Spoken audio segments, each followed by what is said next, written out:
영상을 보시는 저희 구독자님들이 2025년 하반기, 저는 거의 뭐 확실시 된다라고 봅니다. 지난 문재인 정부 시즌2가 확정됐다, 이미. 그런데도 불구하고 아직 지난 2017년도부터 2022년도였나요? 그 지난 5년간에 그때 무슨 일이 있었지? 기억이 날랑말랑. 또는 그 당시에 나이가 10대셨다거나 나이가 어리신 분들, 그 시절에 무슨 일이 있었을까? 근데 무슨 문재인 정부 시즌2 그게 무슨 말이야? 라고 하시는 분들은 오늘 한번 제 생각을 한번 들어봐 주시고, 앞으로의 특히나 경제적인 의사결정을 하실 때 조금의 도움이 되시면 좋겠다라는 생각입니다. 지난 문재인 정부가 보통 한 정권이 이제 들어와서 집권을 하는 게 5년이죠. 대통령 우리 선거를 해서. 근데 바로 윤석열 정부로 이 여당 자체 집권 여당이 바뀌었다. 이것이 가장 큰 이유 중에 하나가 다들 여러 가지 이유가 있겠죠. 경제도 어려워졌다는 분도 계시고, 듣는 분마다 생각이라든지 사상이 다 다를 것이기 때문에 그 중에 가장 핵심적인 내용이 부동산 폭등이었죠. 그 당시에 거의 30여 차례, 20몇 번 정도의 정책을 발표를 하고도 부동산을 잡지 못하고 계속적으로 폭등시키고, 여기저기 이제 서울 주요 입지부터 시작해서 이렇게 규제 지역을 넓혀 가면서 급기야 지방의 몇몇 도시 제외하고 이 대구도 그 당시에 전체가 규제 지역이었고, 규제 지역이다 보니까 그 당시에 나왔던 소리가, 차고 나면 계속적으로 여기가 폭등하고 하다 보니까 풍선 효과라는 말이 그 당시에 처음 나왔던 것 같습니다. 계속적으로 옆으로 퍼지면서 가격이 급등했는데, 또 이것을 잡고자 임대인을, 주택, 임대사업자, 다주택자들을 옥죄는 완전히 적폐, 그 당시 적폐라는 말이 나왔었죠. 완전 사회의 악, 부동산을 폭등시키는 주범, 이런 프레임으로 정치인들이라든지 여당 관계자라든지 국회의원 전부 다 그런 식으로 얘기를 하면서, 언론 또한 다주택자들 때문에 집값이 폭등한다.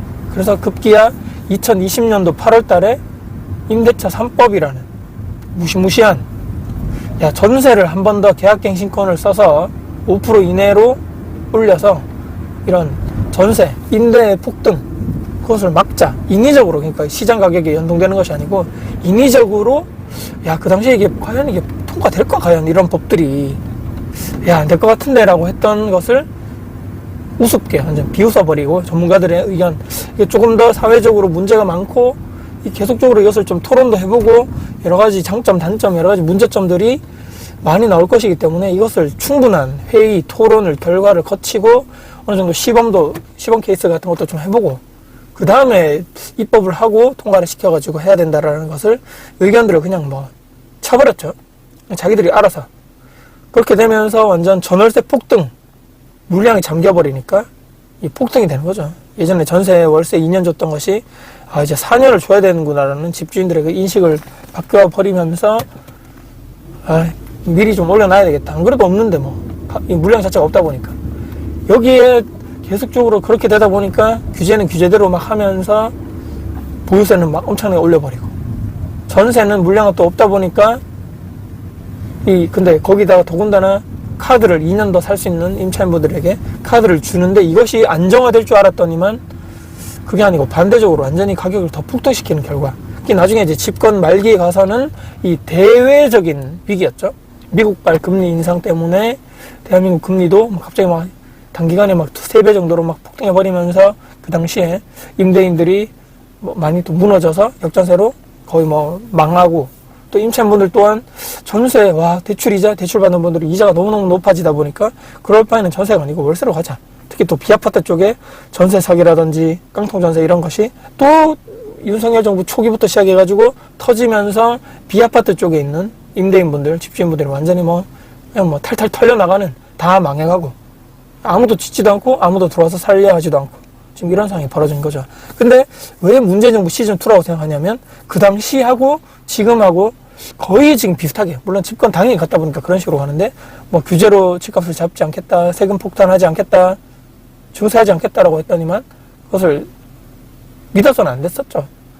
그것을 뭐 정책을 하다 보면 또 대통령 선거에 나와서 공약을 이렇게 냈을 때 지키는 게 있겠고 못 지키는 게 있겠고 또는 뭐 안 지키는 것이 있을 거지만 모두 다 예상을 했었죠. 학습 효과라는 게 있기 때문에 당연히 이 사람이 대통령이 나와서 집권을 하고 당선이 돼서 집권을 하게 되면 알고 있었던 거죠. 왜냐하면 저쪽은 포퓰리즘이라 그래서 돈을 계속적으로 나눠줘야 된다, 퍼줘야 된다, 분배를 해야 된다, 다 같이 해야 된다라고 하는 사람이다 보니까 그럼 저 돈이 여기까지 생각해야 되는 거죠. 저 돈이 그럼 어디서 나오는 거지? 정치인들 자기 주머니에서 돈이 나와서 국민들에게 퍼주는 게 아니죠. 이게 전부 다 해서 돈을 뭐 이번에도 얼마 전에도 뭐 15만 원씩 나눠주고 이번에 또 뭐 10만 원씩 또 나눠주고 25만 원 전 국민에게 10% 이번에 빼고 나눠주고 뭐 하여튼 이런 식으로 그것을 하기 위해서 몇 종가의 국채를 발행해야 된다, 빚을 내야 된다, 또 여러 가지 지금 막 포퓰리즘 정책 때문에 막 엄청나게 뭐 얼마 전에 있었던 자영업자 뭐 얼마 이상의 빚을 가진 분들, 몇 년 이상 못 갚은 분들을 채무를 탕감해 준다. 근데 그러니까 그 돈이 어디서 나온다는 얘기를 우리가 생각을 해봐야 된다는 거죠. 그 돈이 공짜에서 우리나라가 뭐 이렇게 뭐 기축통화국이라서 돈을 막 찍어내서 다 갚아주고 그렇게 되는 상황이 아니고, 미국도 국채를 자기들이 이제 기축통화국이지만 막 그거를 발행해가지고 돈을 막 찍어내서 뿌리고, 저 기축통화국인 미국조차도 그런 식으로 하면 경제가 휘청휘청되고 하는데 대한민국 그게 과연 말이 되는가? 지금 뭐 국가 채무가 뭐 엄청나게 지금 막 늘어가는 상황에서 저게 과연 맞나? 라고 했을 때 시중에 M2는 풀리고 시중에 통화가 안 풀린다는 얘기인 거죠. 근데 과연 이게 과연 지난 문재인 정부가 똑같이 지금 가고 오히려 그거보다 더 심하게 가고 있는 이 상황에서 우리가 학습 효과로서 충분하게 생각을 해볼 수 있다는 얘기인 거죠. 똑같이 가는구나. 이게 뭐 방법이 없구나 지금. 근데 차이점이 하나 있더라고요. 그 당시에는 그 전 정부에서 이제 부동산, 특히 아파트 쪽에 인허가, 착공 물량이 많다 보니까 그 당시에 입주가 많았습니다. 서울 포함해서 대구에도 많았고, 당연히 각 지방에 있는 곳도 이제 신축 입주 물량이 많다 보니까 이제 그 문재인 정부 들어가가지고 이제 슬슬 공사가 다 되고 완공이 되고 다 이제 입주가 되는 물량들이 엄청나게 그 당시에 많았다는 것이 그 당시였고, 이게 차이점인 거죠. 이번 이재명 정부가 다른 것은 뭐 여러 가지 대내외적인 환경이 있겠죠. 뭐 건축비, 인건비, 여러 가지 공사비 상승에다가 인허가 착공도 줄어들고, 특히나 아까 말씀드렸던 이런 비아파트 쪽에 특히나 더더군다나 이런 지으려는 사람도 없고 들어오는 사람도 없고 완전히 막 정책 자체를 이번 이 비아파트 시장 자체를 완전히 말살시켜 놓다 보니까 아무도 짓지도 않고 돈도 안 되고 공사비는 공사비대로 오르고 그렇기 때문에 아무도 안 짓는 거죠. 예전에는 이제 아파트 쪽에 약간 뭐 이렇게 물량이 좀 적거나 약간 공급에 문제가 생기면 비아파트 쪽에서 어느 정도 커버가 해주고 이런 환경조차 이제 파괴가 되면서 이제 시장 자체가 변했다는 건데, 이게 이제 문제라는 거죠. 대구나 이런 부산 쪽에도 이제 점점 입주가 다 거의 다 됐고 주요 입지에는 이제 신축 입주 물량이 없는 거죠. 서울은 더더더 심하다 그러고 경기도 핵심 요지에 있는 지역들도 더더더 이제 입주가 없다 그러고, 그러니까 지금 이제 슬금슬금 여러 가지 최근에 정책 때문에 막 대출 규제다 무슨 규제다 하면서 이제 매매가는 어느 정도 잡고 거래를 막 죽이는, 막 없애려는 이런 정책이 막 나오면서 지금 문제 자체는 무엇입니까? 지금 사람들도 어떤 사람들은 이제 뭐 주요 입지에 있는 가지는 사람들이라든지 아파트 뭐 똘똘한 한 채 이쪽으로 정책적으로 가면서 더군다나 이제 비싼 데만 가야 되겠다, 뭐 지방에 절대 투자하면 안 되겠다 해서 지방에 있는 사람들도 다 팔고 서울로 올라가는 이런 시점에서 이제 이제 지방은 끝났나 진짜? 여기에서 문제가 이제 신축 아파트가 안 들어오는 상황에서는 사람들은 이제 다 팔고 전세나 월세로 살아야 되겠다, 임대로. 그 임대로 살면 여러분 어떻게 됩니까? 지난번 정부 때나 똑같죠. 공급은 그대로 있거나 점점 줄어드는 상황에서 수요가 매매로 간다거나 또는 비아파트 쪽으로 가는 수요가 아니고 전부 다 아파트 쪽으로 가는데 지방에 살아야 될 사람들이 더 많은 거죠. 투자는 위에 한다지만 실거주는 나는 여기 다 여건들이 다 있는 거죠. 애들도 학교도 여기 다 있고 직장도 여기 다 다니는데 다 누구나 다 막 서울 가가지고 살 수 없는 거죠. 그런 상황에서 임대로 다 수요가 가버리면 점점 이제 공급은 없어지는 상황에서 지금 대구도 전세 물량이 막 엄청나게 줄어가고 있단 말이죠. 그럼 이제 전세 물량이 줄어가면 집주인 입장에서는 바닥을 찍고 이제 슬금슬금 전세 가격을 올릴 수밖에 없다. 왜냐면 지금 최근에 너무 많이 빠졌기 때문에. 일단 매매 가격은 모르겠는데 전세가 많이 빠지다 보니까 전세 가격이 이제 물량도 없고 이제 물론 이제 신축, 준신축, 대장 아파트는 이미 그 전에 지금 다 상승해 있고요. 매매, 전세 다. 나머지 그 대부분의 아파트들 또한 이제 상승의 흐름이 넘어오진 않았지만 슬금슬금 입지가 좋다거나 이제 공급이 없는 지역이라거나 원래 학군이 좋았던 지역, 원래 교통 요지에 있었던 역세권이라든지 이런 아파트 쪽에 물량이 없는 곳은 전세 가격도 슬금슬금 올라가고 월세도 올라가고 있는 것이 현재 시점입니다. 지금 언론이나 유튜브에나 뭐 이런 악플 다는 사람들 보면 뭐 지방 끊었고 무조건 이제 다 안 되고 이런 얘기를 하겠지만 그것을 보고 동조화된다거나 와 저렇게 비전문가들의 얘기, 내피셜적인 이야기를 듣지 말고 현장에 가서 직접 내 주변에 있는 내가 지금 뭐 전세를 살고 있다는 분들이 계시다면 현장에 직접 가가지고 내가 지금 살고 있는 아파트 주변에 있는 아파트 또 신축이 들어오나 안 들어오나 상황에 따라 다 다르겠지만 가서 물어봐야 됩니다.